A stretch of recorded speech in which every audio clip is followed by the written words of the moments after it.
and backflips on virus stance by condemning lockdowns.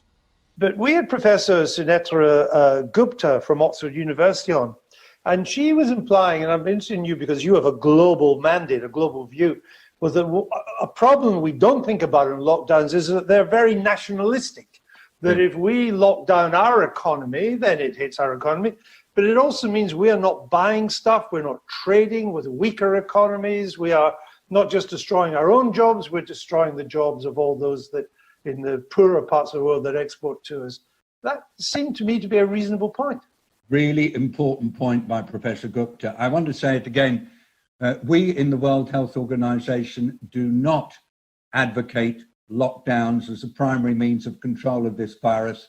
The only time we believe a lockdown is justified is to buy you time to reorganize, regroup, rebalance your resources, protect your health workers who are exhausted.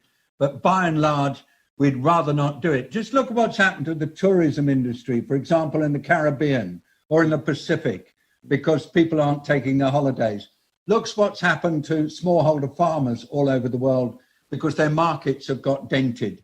Look what's happening to poverty levels. It seems that we may well have a doubling of world poverty by next year. We may well have at least a doubling of child malnutrition because children are not getting meals at school and their parents in poor families are not able to afford it. This is a terrible, ghastly global catastrophe, actually.